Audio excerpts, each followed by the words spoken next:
नमस्कार दोस्तों, exam warrior mathematics channel में आपका स्वागत है। तो आज मित्रों हम लोग स्टार्ट करने जा रहे हैं। नया टॉपिक है प्रॉफिट एंड लॉस, लाभ और हानि। इसके पहले हम लोग प्रतिशत पढ़ चुके हैं। जिन मित्रों ने, जिन प्यारे स्टूडेंटों ने इसके पहले का वीडियो ना देखा हो, परसेंटेज ना पढ़ा हो, एक बार परसेंटेज अच्छे से पढ़ लीजिएगा, क्योंकि परसेंटेज का टॉपिक, प्रॉफिट लॉस का टॉपिक और आपका CI/SI का टॉपिक, ये सब एक दूसरे से रिलेटेड होते हैं। पूरे परसेंटेज में ही हम लोगों को खेलना होता है। तो दोस्तों अब उसी क्रम में हम लोग आज आगे बढ़ रहे हैं। नेक्स्ट टॉपिक ले रहे हैं प्रॉफिट एंड लॉस, लाभ और हानि। ये जो पूरा टॉपिक है एक व्यवहारिक टॉपिक है। इसमें कोई ना तो ट्रिक है ना कोई फार्मूला है, एक व्यवहारिक लेन देन पर आधारित ये हमारा टॉपिक है। तो आइए मित्रों अब हम इसका कॉन्सेप्ट समझते हैं। आपको बेसिक जैसे व्यवहारिक हम लोग लेन देन करते हैं उसी मेथड का यूज़ करते हुए इन क्वेश्चंस को हल करना है। तो चलते हैं, थोड़ी सी कुछ बातें हम लोग व्यवहारिक तौर पर समझ लेते हैं। इसमें कौन कौन से एलिमेंट्स यूज़ होंगे उनको डिस्कस करते हैं। सबसे पहले इसमें हमारा यूज़ होगा CP। इसमें हमारा यूज़ होगा CP। तो मित्रों CP का मतलब होता है कॉस्ट प्राइस। कॉस्ट प्राइस इसको बोलते हैं हिंदी में क्रय मूल्य। अगला हम लोग यूज़ करेंगे SP। इसको कहते हैं सेलिंग प्राइस। क्या बोलते हैं? Selling price. हिंदी में बोलते हैं विक्रय मूल्य। इसके बाद हम लोग P सिंबल यूज़ करेंगे। ये सिंबल होगा प्रॉफिट का। सभी मित्रों को पता है प्रॉफिट मीन्स लाभ होता है। अगला हम लोग सिंबल यूज़ करेंगे L। ये सिंबल होता है लॉस का। सभी को पता है लॉस बराबर हानि होता है। अब हम बात करते हैं प्रॉफिट कब होगा। प्रॉफिट उस समय होगा जब व्यक्ति का सेलिंग प्राइस बड़ा होगा और कॉस्ट प्राइस छोटा होगा। कहने का तात्पर्य है कोई चीज़ महंगे में खरीद कर अगर कोई चीज़ महंगे में खरीद कर यदि आप सस्ते में बेच देते हैं तो वहाँ पर आपको हानि होती है। लेकिन यहाँ पर हम बात कर रहे हैं प्रॉफिट की। तो इसका मतलब है कोई वस्तु कम में खरीद कर यदि आप अधिक पर बेचते हैं तो हमेशा आपको लाभ होता है।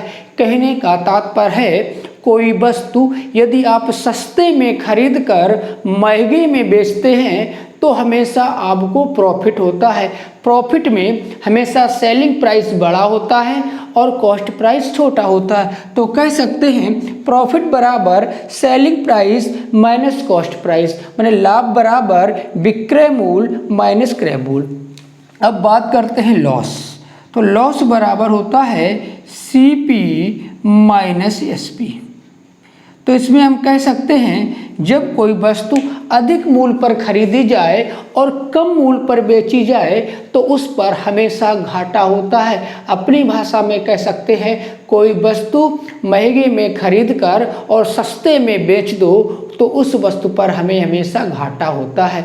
तो लॉस में हमेशा CP बड़ा होता है, क्रय मूल्य बड़ा होता है और विक्रय मूल्य छोटा होता है। तो लॉस बराबर CP माइनस SP, माने हानि बराबर क्रय मूल्य माइनस विक्रय मूल्य। दोस्तों अब बात करते हैं प्रतिशत लाभ।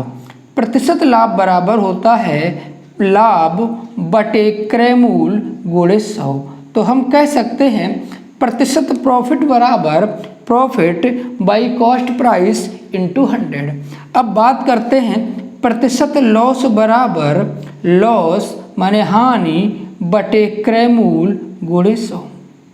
तो दोस्तों प्रतिशत हानि बराबर होता है हानि बटे क्रय मूल्य गुणे 100। प्रतिशत लाभ बराबर होता है लाभ बटे क्रय मूल्य गुणे 100। तो इतनी चीज़ें दोस्तों एक बेसिक चीज़ें हैं जिनकी जानकारी सभी दोस्तों को होनी चाहिए। बस इन्हीं का यूज़ करके इसके अच्छे स्टैंडर्ड अच्छे लेवल के क्वेश्चन हम लोग हल करेंगे। हम लोग प्रारंभ में बिल्कुल जीरो लेवल से स्टार्ट करेंगे, बिल्कुल नीचे से स्टार्ट करके आपको 100 लेवल तक ले जाने का हम प्रयास करेंगे। तो दोस्तों मेरे चैनल के साथ आप लोग जुड़े रहिएगा। तो यहाँ पर थोड़ा सा ये बेसिक जानकारी है, एक बार थोड़ा सा रिवाइज कर लेते हैं। क्रय मूल्य वह मूल्य होता है जिस पर कोई वस्तु खरीदी जाती है। कॉस्ट प्राइस वह प्राइस होता है जिस पर कोई वस्तु खरीदी जाती है। दूसरी बात करते हैं सेलिंग प्राइस, वह प्राइस होता है जिस पर कोई वस्तु बेची जाती है। प्रॉफिट कब होता है? जब सेलिंग प्राइस बड़ा होता है, कॉस्ट प्राइस छोटा होता है, विक्रय मूल्य बड़ा होता है, क्रय मूल्य छोटा होता है, तो हमेशा आपको लाभ होता है। हानि कब होती है, लॉस कब होता है? जब आपका क्रय मूल्य बड़ा होता है और विक्रय मूल्य छोटा होता है, वहाँ पर हमेशा आपको लॉस होता है। प्रतिशत लाभ बराबर होता है लाभ बटे क्रय मूल्य गुणे 100। प्रतिशत हानि बराबर होती है हानि बटे क्रय मूल्य गुणे 100। तो दोस्तों एक बात और आपको क्लियर हो रही होगी, जो भी प्रतिशत लाभ और प्रतिशत हानि होती है वो सदैव क्रय मूल्य पर ही होती है। तो जो भी लाभ और हानि हमें देखना होता है क्वेश्चन में, वो हमेशा किस पर देखना होता है? क्रय मूल्य पर ही देखना होता है। आपने अनुभव किया होगा, यदि इस मार्कर को हम 10 रुपये में खरीद कर 12 रुपये में बेच दें तो आप कहोगे कि सर ने 10 में खरीदा है 12 में बेचा है, इसका मतलब है 10 रुपये पर 2 रुपये का प्रॉफिट हुआ है। तो हमने देखा किस पर प्रॉफिट? 10 रुपये पर, माने क्रय मूल्य हमारा 10 रुपये था, विक्रय मूल्य हमारा 12 रुपये था। तो मैंने कहा कि हमें 10 रुपये पर 2 रुपये का प्रॉफिट हुआ है। मतलब प्रॉफिट हमने किस पर देखा? 10 रुपये पर, मैंने अपने क्रय मूल्य पर ही अपने लाभ की गणना की है। अगर इसी प्रकार से इस मार्कर को 10 में खरीद कर 8 में बेच देते तो आप क्या कहते हैं कि सर ने 10 रुपये सर का क्रय मूल्य है और 8 रुपये में सर ने बेच दिया है, 8 रुपये सर का विक्रय मूल्य है, तो सर को 10 रुपये पर 2 रुपये का घाटा हुआ। तो दोस्तों आप समझ रहे हो, मेरे कहने का तात्पर्य समझ रहे होंगे कि हमेशा क्रय मूल्य पर ही आपको देखा जाता है। जो आपका क्रय मूल्य होता है उस पर कितना ज़्यादा मिला या उस पर कितना कम मिला। तो लाभ और हानि दोनों चीज़ें हमेशा किस पर देखी जाती हैं? क्रय मूल्य पर ही देखी जाती है। तो दोस्तों आपके सामने इस बोर्ड पर 8 क्वेश्चन लगे हुए हैं। ये सारे क्वेश्चन बेसिक और बिल्कुल साधारण क्वेश्चन हैं जिनको हम लोग हल करेंगे। तो मैंने आपसे कहा था मैं आपको बिल्कुल जीरो लेवल से लेकर चलूँगा और 100 तक पहुँचा दूँगा। तो इसलिए दोस्तों मेरे साथ बराबर जुड़े रहिएगा। तो स्टार्ट करते हैं बिना कुछ समय गवाए। तो ये आपने नोट कर लिया होगा। अब दोस्तों इसको हटा लेते हैं। ये सब बेसिक जानकारी है, सभी को होनी चाहिए थी।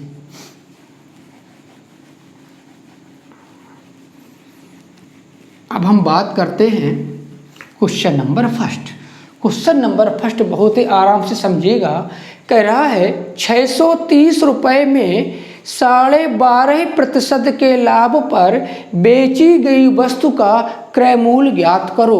तो पहले क्वेश्चन में कहता है एक वस्तु है जिसको 630 रुपये में बेचने पर 12.5% का लाभ होता है।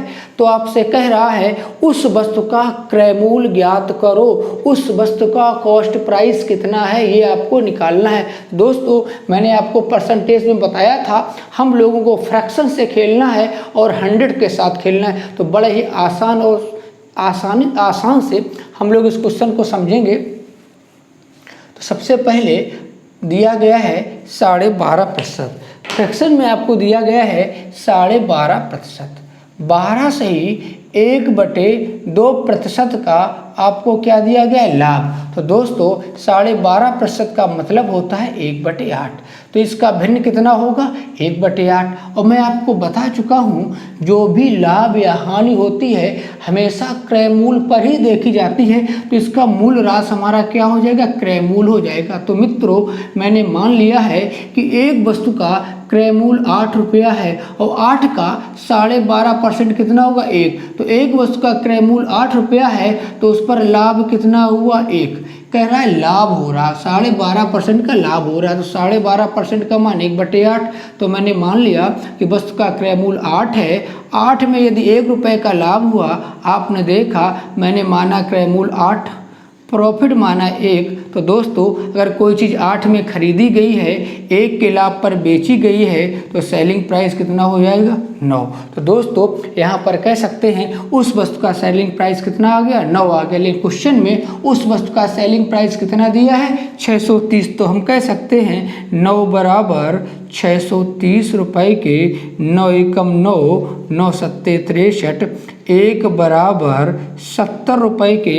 यहाँ पर कॉस्ट प्राइस पूछा गया है, मैंने 8 माना था, 1 यूनिट का मान 70 रुपये है। तो 8 बराबर 8 गुणे 70, आंसर हो जाएगा 8 सत्ते 56, 560 रुपये। दोस्तों उस वस्तु को कितने में खरीदा गया था? 560 रुपये में। तो पहला क्वेश्चन आपको क्लियर हुआ होगा। तो दोस्तों कह रहा है एक वस्तु को 630 रुपये में बेचने पर 12.5% का लाभ होता है, तो उस वस्तु का क्रय मूल्य ज्ञात करो। दोस्तों प्रॉफिट हो रहा है 12.5%, इसका फ्रैक्शन हुआ 1/8, तो मेरा क्रय मूल्य 8 हुआ, लाभ 1 का। यदि 8 में खरीदा, मैंने सपोज किया, मान लिया कि उसको 8 में खरीदा और 1 का लाभ हुआ, तो कितने में बेचा होगा? 9 में बेचा होगा। लेकिन वास्तव में एक्चुअल में क्वेश्चन में कितने में बेचा है? 630 रुपये में बेचा है। तो 9 यूनिट का मान 630 रुपये के बराबर है, 1 यूनिट का मान 70 रुपये के बराबर है। मैंने क्रय मूल्य 8 यूनिट माना है, तो 8 यूनिट का मान 8 सत्ते 56, 560 रुपये के बराबर होगा। दोस्तों पहला आंसर हमारा हुआ है 560 रुपये। तो पहला क्वेश्चन आपको क्लियर हुआ होगा। अब चलते हैं क्वेश्चन नंबर 2 की तरफ। इसी प्रकार से आज के सारे सिंपल क्वेश्चन हैं। तो क्वेश्चन नंबर 2 में आपसे क्या कहता है, पढ़ते हैं। एक वस्तु को 150 रुपये में बेचकर 16 सही 2/3% की हानि होती है, तो उसका क्रय मूल्य ज्ञात करो। दोस्तों अब की बार सेलिंग प्राइस दिया है 150 रुपये और कहता है लॉस हो रहा है 16 सही 2/3%, तो इसका फ्रैक्शन होता है 1/6। ये आपको मित्रों हानि हो रही है। तो मैंने आपसे कहा चाहे हानि हो चाहे लाभ हो, नीचे वाला मान हमेशा सीपी होगा, क्योंकि लाभ और हानि हमेशा सीपी पर होता है। तो हमने मान लिया एक वस्तु का क्रय मूल्य 6 रुपया है, 6 का 16 सही 2/3 ऊपर कितना लिखा है? 1। 6 का 16 सही 2/3% 1 होगा। यदि क्रय मूल्य 6 रुपया है और 1 रुपये की हानि हुई है, यदि क्रय मूल्य 6 रुपया है और 1 रुपये का घाटा हुआ है, तो मित्रों कितने में बिकेगा? 5 में बिकेगा। वास्तव में क्वेश्चन में विक्रय मूल्य कितना दिया गया है? 150 रुपये दिया गया है। तो 5 एकम 5, 5 या 15, 1 यूनिट का मान 30 रुपये के बराबर है। तो हमने CP 6 माना है, तो 6 यूनिट का मान 6 गुणे 30, आप देख सकते हो 6 या 18। दोस्तों उस वस्तु का क्रय मूल्य कितना था? 180 रुपये था, लेकिन आपने 150 रुपये बेचकर क्या लिया? लॉस लिया, हानि लिया। तो क्वेश्चन नंबर 2 का परफेक्ट आंसर है 180 रुपये। तो दोस्तों क्वेश्चन नंबर 2 भी आपको क्लियर हुआ होगा। तो बेहद ही सरल और आसान आज के क्वेश्चन हैं, इसको हम लोग हटा लेते हैं। तो आपको क्लियर हुआ होगा, कोई डाउट नहीं होगा। क्वेश्चन 2 हटा लेते हैं, थोड़ा सा हम लोगों को स्पेस भी मिल जाएगा। तो 2 क्वेश्चन हो चुके हैं। अब हम बात करते हैं क्वेश्चन नंबर 3। क्वेश्चन नंबर 3 बेहद ही आसान क्वेश्चन है, हम लोग पढ़ चुके हैं। अभी अभी हमने आपको बताया है, वास्तव में किसी व्यक्ति का चाहे लाभ हो चाहे उसकी हानि हो, लाभ और हानि हमेशा क्रय मूल्य पर ही होता है। लेकिन क्वेश्चन नंबर 3 में कहता है, इसको जरा पढ़ते हैं। क्वेश्चन नंबर 3 में कहता है एक दुकानदार एक वस्तु के विक्रय मूल्य पर 8 सही 1/3% का लाभ देखता है, तो उसका वास्तविक लाभ कितने प्रतिशत का होगा? तो दोस्तों क्वेश्चन नंबर 3 में ये कहना चाहता है कि यार एक दुकानदार था, वो भूल से या गलती से अपने प्रॉफिट की गणना विक्रय मूल्य पर कर गया। वैसे मैंने आपको बताया है कि हर व्यक्ति को अपने वास्तविक लाभ हो या हानि हो, उसकी गणना हमेशा क्रय मूल्य पर ही करनी चाहिए थी। लेकिन इस दुकानदार ने क्या किया, भूल बस या गलती बस अपने प्रॉफिट की गणना अपने सेलिंग प्राइस पर कर डाली, जबकि करनी चाहिए थी कॉस्ट प्राइस पर। लेकिन उसने अपने प्रॉफिट की गणना किस पर कर ली, सेलिंग प्राइस पर कर ली। आपको पता है कभी भी सेलिंग प्राइस पर प्रॉफिट या लॉस की गणना नहीं की जाती है। यदि सेलिंग प्राइस पे आप कर लेते हो तो आपका प्रॉफिट और लॉस कैसा होगा, गलत निकलेगा, आपका वास्तव में प्रॉफिट और लॉस नहीं निकलेगा। लेकिन इस क्वेश्चन में कह रहा है कि एक दुकानदार ने अपने लाभ की गणना गलती से या भूल से अपने सेलिंग प्राइस पर कर ली और उसने 8 सही 1/3% का लाभ प्राप्त किया है। तो दोस्तों बताइए वास्तविक लाभ इसका कितने प्रतिशत का था। अगर इसने अपने सीपी पे गणना की होती तो बताइए इसका लाभ वास्तव में कितने प्रतिशत का था। तो आइए मित्रों हम लोग क्वेश्चन उठाते हैं। यहाँ कह रहा है लाभ हो रहा है, इस क्वेश्चन में क्वेश्चन नंबर 3 को डिस्कस करते हैं। लाभ हो रहा है 8 सही 1/3%। तो मैंने आपसे कहा था मेरे परसेंटेज वाले वीडियो ज़रूर देखिएगा। 8 सही 1/3% को डायरेक्ट हम लोग भिन्न में कन्वर्ट कर लेते हैं 1/12। जिन मित्रों को ये बात क्लियर ना हो रही हो वो एक बार परसेंटेज की वीडियो ज़रूर देख लें। तो 8 से 1/3% का भिन्न होता है 1/12। तो दोस्तों लेकिन अब की बार इसको हम सीपी नहीं मानेंगे, इसको हम सीपी नहीं माने क्योंकि सीपी पर उसकी सही लाभ की गणना हो जाती, लेकिन उसने गलती से इसको क्या माना है, एसपी माना है। तो कह रहा अपने प्रॉफिट की गणना सेलिंग प्राइस पर की है, तो इस लाभ की गणना उसने किस पर की है, एसपी पर की है। और जब क्वेश्चन में कह रहा है कि उसने लाभ की गणना एसपी पर की है, दोस्तों हमारा ये क्या बन जाएगा, एसपी बन जाएगा। आप देख सकते हो एसपी उसका 12 था, प्रॉफिट 1 का था, 12 का 8 से 1/3% 1 होगा। एसपी उसका 12 था, माने सेलिंग प्राइस 12 था और उसका प्रॉफिट 1 था। आप बता सकते हो यदि 12 रुपये में बेचा, 1 का लाभ लिया है तो खरीदा कितने में होगा, 11 में खरीदा होगा। क्लियर हो रहा। यदि वह 12 रुपये में बेचकर 1 रुपये का लाभ कमाता है तो दोस्तों उसने कितने में खरीदा होगा, 11 रुपये में खरीदा होगा। अब आपसे कहता है उसका वास्तविक लाभ बताओ। और दोस्तों वास्तविक लाभ हमेशा सीपी पर होता है, तो वास्तविक प्रतिशत लाभ बराबर लाभ कितने का है, 1 का है, हमेशा सीपी पर होगा बटे 11 गुणे 100। 1/11 गुणे 100, 1/11 आपका होता है 9 से ही 1/11%। दोस्तों इस सौदे पर उसे वास्तव में 9 सही 1/11% का लाभ हुआ। तो बड़ा ही अच्छा क्वेश्चन था, ये एग्जाम में आ चुका, बेहद ही सरल और आसान क्वेश्चन एग्जाम में पूछा भी जा चुका है। यह रेशियो पर आधारित क्वेश्चन था, तो आपको कोई दिक्कत नहीं होगी। फिर एक बार समझा देते हैं। एक दुकानदार अपने लाभ की गणना विक्रय मूल्य पर करता है। तो जब कह रहा कि विक्रय मूल्य पर करता है तो हमेशा नीचे वाला मूल्य जब भी कहेगा तो हमें विक्रय मूल्य ही लेना पड़ेगा, क्योंकि वो कह रहा है वास्तव में उसने सही लाभ नहीं निकाला, उसने गलत लाभ निकाला। क्वेश्चन में कह रहा है विक्रय मूल्य पर निकाल लिया और सही लाभ आपसे पूछा गया है। तो यहाँ पर विक्रय मूल्य हमने कितना मान लिया, 12, लाभ कितना हुआ 1। तो सेलिंग प्राइस 12 है, प्रॉफिट 1 का है, तो सीपी कितना होगा, 11 होगा। तो वास्तविक लाभ उसका होगा, वास्तविक लाभ हमेशा सीपी पर होता है, लाभ है 1 का बटे सीपी 11 गुणे 100। तो प्रतिशत लाभ बराबर लाभ बटे क्रय मूल्य गुणे 100। आंसर हो जाएगा 9 सही 1/11%। तो दोस्तों क्वेश्चन नंबर 3 का परफेक्ट आंसर है 9 सही 1/11%। अब हम बात करते हैं क्वेश्चन नंबर 4 की। इसी प्रकार से क्वेश्चन नंबर 4 भी है, जिस प्रकार से क्वेश्चन नंबर 3 था सेम उसी प्रकार का क्वेश्चन नंबर आपका 4 भी है। चलो इसको डिस्कस करते हैं। 4 में यार कहता है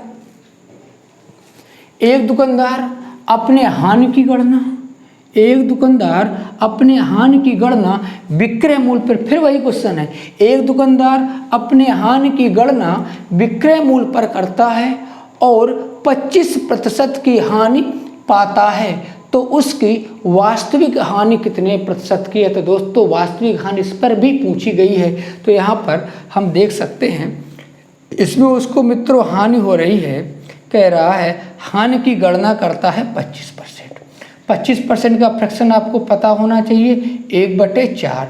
तो वो लेकिन गणना किस पर करता है, सेलिंग प्राइस पर करता है। तो ये हानि वो एसपी पर गणना करता है, क्वेश्चन में कह रहा है। तो हमारा 4 रुपये क्या हो जाएगा, एसपी हो जाएगा, और हानि हो रही 1 की। तो मित्रों अगर कोई वस्तु 4 में बेची गई हो, 4 में बेची गई हो, सेलिंग प्राइस 4 हो और लॉस उसमें 1 हो, यदि 4 में बेचकर 1 का घाटा हो रहा हो तो आपने कितने में खरीदा होगा, 5 में खरीदा होगा। यदि किसी वस्तु को 4 में बेचने पर लॉस 1 का हो रहा है, 1 का घाटा हो रहा है, तो कितने में उसको खरीदा होगा, 5 में खरीदा होगा। तो वास्तव में उसको प्रतिशत हानि बराबर होगी, हानि कितने की हो रही, 1 की। हमेशा सीपी पर देखना होगा, 1/5 × 100। तो मित्रों हमारा आंसर होगा उसका वास्तविक हानि कितने की होगी, 20% की होगी।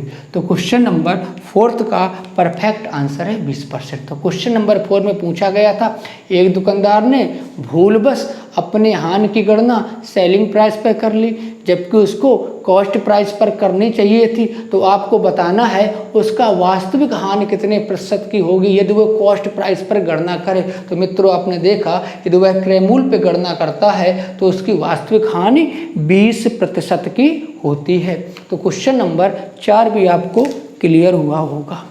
तो अब चलते हैं क्वेश्चन नंबर 5 की तरफ। सारे क्वेश्चन बेहद ही आसान और छोटे छोटे हैं। अब बात करते हैं क्वेश्चन नंबर 5। क्वेश्चन नंबर 5 में कहता है राम जितने रुपए में 16 कलमे खरीदता है उतने ही रुपए में 12 कलमे बेच देता है, तो उसका प्रतिशत लाभ ज्ञात करो। तो इस क्वेश्चन में कह रहा है राम ने जितने रुपए में 16 कलमे खरीदी हैं उतने ही रुपए में उसने 12 कलमे बेच दी हैं। तो दूसरी भाषा में हम कह सकते हैं कि राम के 16 कलमों का क्रय मूल्य उसके 12 कलमों के विक्रय मूल्य के बराबर है। तो बताइए इस सौदे पर उसे कुल कितने प्रतिशत का लाभ या हानि हुआ। तो यहाँ पर देखते हैं, कह रहा है क्वेश्चन नंबर आपका 4 है। तो कह रहा है 16 कलमों का क्रय मूल्य 12 कलमों को बेचने का मतलब है सेलिंग प्राइस। 16 कलमों का क्रय मूल्य 12 कलमों के विक्रय मूल्य के बराबर है।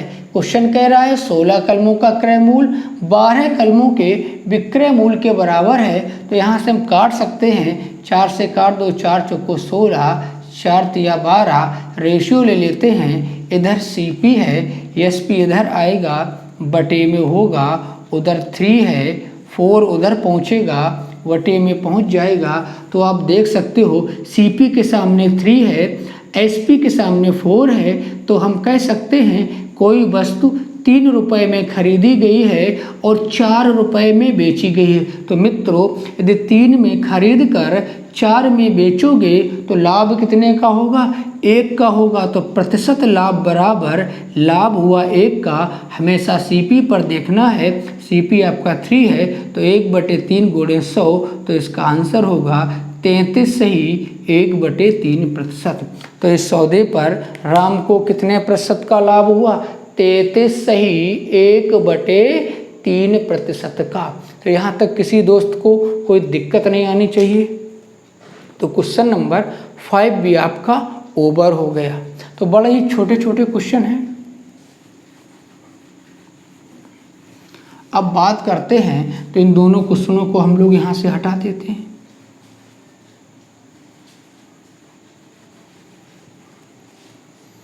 चलो अब बात करते हैं क्वेश्चन नंबर 6।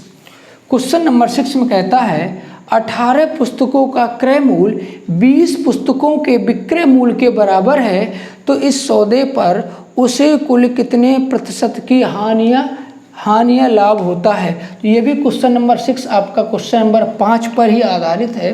तो क्वेश्चन नंबर 6 और क्वेश्चन नंबर 5 सेम क्वेश्चन है। तो कह रहा है 18 वस्तुओं का क्रय मूल्य, तो हम कह सकते हैं 18 वस्तुओं का CP बराबर है 20 वस्तुओं के विक्रय मूल्य के बराबर, माने 20 वस्तुओं के सेलिंग प्राइस के बराबर। चाहो तो इसको काट लो, 2 से काट लेते हैं, 2 नेम 18, 2 एकम 2। तो यहाँ से रेशियो देख सकते हो, CP SP नीचे बटे में आएगा, उधर 10 है, 9 उधर बटे में जाएगा। तो आप देख सकते हो खरीद कितने की है, 10 रुपये की। सेलिंग प्राइस कितना है, 9 रुपये। यदि आपने 10 में खरीदा और 9 में बेचा तो आपको लॉस हुआ। कितने प्रतिशत का लॉस हुआ, आप देख सकते हो 10 में खरीदा, 9 में बेचा, 1 का घाटा हुआ है। प्रतिशत लाभ या हानि हमें CP पर देखना है, तो CP हमारा 10 है, 1/10 × 100। दोस्तों हम कह सकते हैं इस सौदे पर उसे 10% का घाटा हुआ। तो क्वेश्चन नंबर क्वेश्चन नंबर 6 का परफेक्ट आंसर होगा 10% की हानि। तो ये भी आपको क्लियर हुआ होगा। कह रहा 8 वस्तुओं का क्रय मूल्य 20 वस्तुओं के विक्रय मूल्य के बराबर है। यहाँ से क्रय मूल्य और विक्रय मूल्य में हमने रेशियो ले लिया, 10 और 9 का रेशियो प्राप्त हुआ। क्रय मूल्य हमारा 10 हुआ, विक्रय मूल्य हमारा 9 हुआ। देखने पे ही पता चल रहा है 1 रुपये का घाटा हो रहा है। तो प्रतिशत लॉस बराबर लॉस 1 का है, CP 10 है × 100। तो आप देख सकते हो इस सौदे पर उसको 10% की हानि हुई। अब हम लोग चलते हैं क्वेश्चन नंबर 7 की तरफ। क्वेश्चन नंबर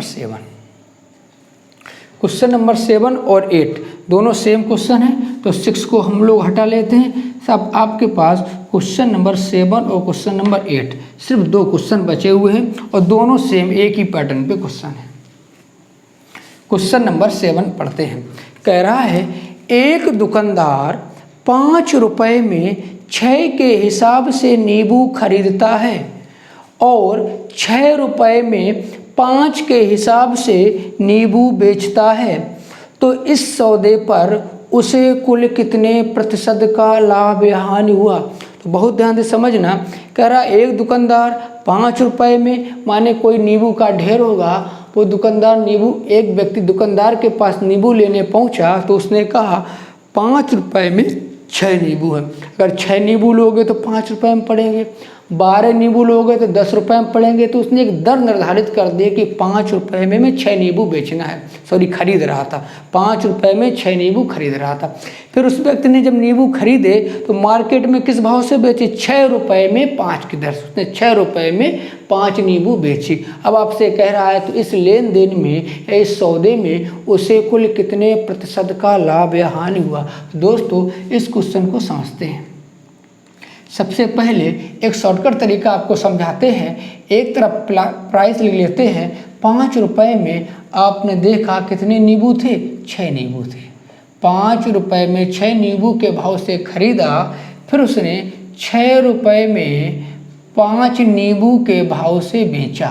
तो दोस्तों 5 रुपये में 6 नींबू के भाव से खरीदा, फिर 6 रुपये में 5 नींबू के भाव से बेचा। जो ऊपर से नीचे वाला एरो होगा, रुपये एक तरफ लिख लेना, वस्तु एक तरफ लिख लेना, रुपये एक तरफ कर लेना, वस्तु एक तरफ कर लेना। फिर जो ऊपर से नीचे एरो आएगा, ये हमेशा CP को दर्शाएगा। जो ऊपर से नीचे एरो आएगा ये हमेशा CP को दर्शाएगा। यहाँ से CP बनेगा 5 में 5 का गुणा कर दो, 25 रुपये।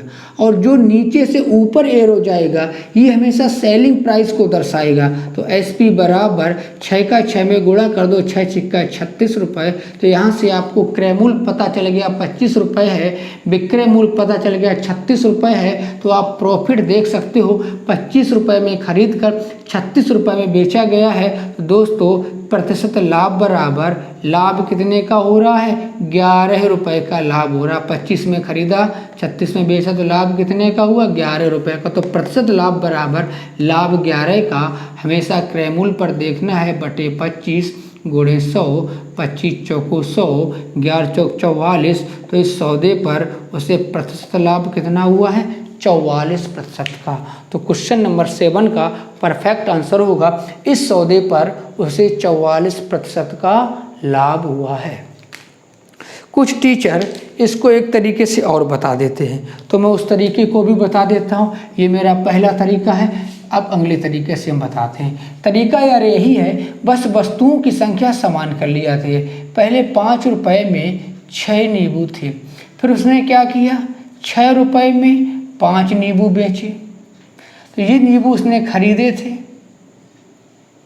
और ये नींबू उसने क्या किए थे, बेचे थे। अब मेरी बात ध्यान से समझना, हमें क्या करना है, वस्तुओं की संख्या बराबर बराबर कर लेनी है। ऊपर कितने नींबू हैं, 6, नीचे कितने हैं, 5। दोनों जगह हमें बराबर बराबर कर लेनी है। तो बराबर बराबर करने के लिए ऊपर हम 5 का गुणा कर देंगे और नीचे हम 6 का गुणा कर देंगे। तो यहाँ पर अगर हम 5 का गुणा इधर करेंगे तो 5 का गुणा आपको इधर भी करना होगा। यहाँ पर हम 5 में 6 का गुणा कर देंगे, क्योंकि इधर 6 पंचे 30 हो जाएगा, इधर 6 पंचे 30 हो जाएगा। तो इधर भी आपको 6 का गुणा करना होगा। तो आपने देखा 5 गुणे 5 आपका 25 हो जाएगा, 5 गुणे 6 आपका 30 नींबू बनेगा। इसी प्रकार से 6 गुणे 6 आपका 36 रुपये हो जाएगा, 5 गुणे 6 आपका 30 नींबू बनेगा। तो हम कह सकते हैं कि उसने 25 रुपये में 30 नींबू खरीदे और 36 रुपये में 30 नींबू बेचे। 25 रुपये में 30 नींबू खरीदे और 36 रुपये में 30 नींबू बेचे, तो प्रतिशत लाभ बराबर आप देख सकते हो, 25 में खरीदे 30 नींबू और 36 में 30 नींबू बेचे, तो 11 का लाभ हुआ। हमेशा सीपी पर देखा जाता है 11/25 गुणे 100, 25 चौको 100, 11 चौक 44, प्रतिशत लाभ उसको 44 का हुआ। कुछ टीचर वस्तुओं की संख्या इक्वल करके भी इसका आंसर निकाल लेते हैं, लेकिन हम क्या करते हैं, वैल्यू एक तरफ कर देते हैं, वस्तु एक तरफ कर देते हैं। बस ऊपर से नीचे वाला एरो हमारा सीपी प्रदर्शित करेगा और नीचे से ऊपर वाला एरो हमेशा एसपी प्रदर्शित करेगा। ऊपर से नीचे वाला एरो सीपी प्रदर्शित करेगा और नीचे से ऊपर वाला एरो ये हमेशा आपको एसपी प्रदर्शित करेगा। तो यहाँ पर 25 सीपी हुआ, 6 सिक्का 36 एसपी हुआ। आपको सीपी मालूम चल गया, एसपी मालूम चल गया। यहाँ से प्रॉफिट और लॉस आपको सामने स्पष्ट क्लियर दिख रहा होगा। अब हम बात करते हैं क्वेश्चन नंबर 8। इसी पर आधारित क्वेश्चन नंबर 8 भी है।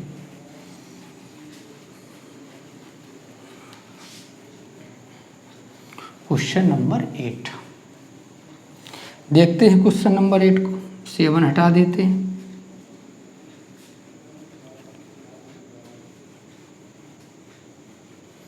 क्वेश्चन नंबर 8 कहता है, एक दुकानदार ने 5 रुपये में 4 के भाव से केले खरीदे तथा 6 रुपये में 4 के भाव से बेच दिए, तो इस सौदे पर उसे कुल कितने प्रतिशत का लाभ या हानि हुआ।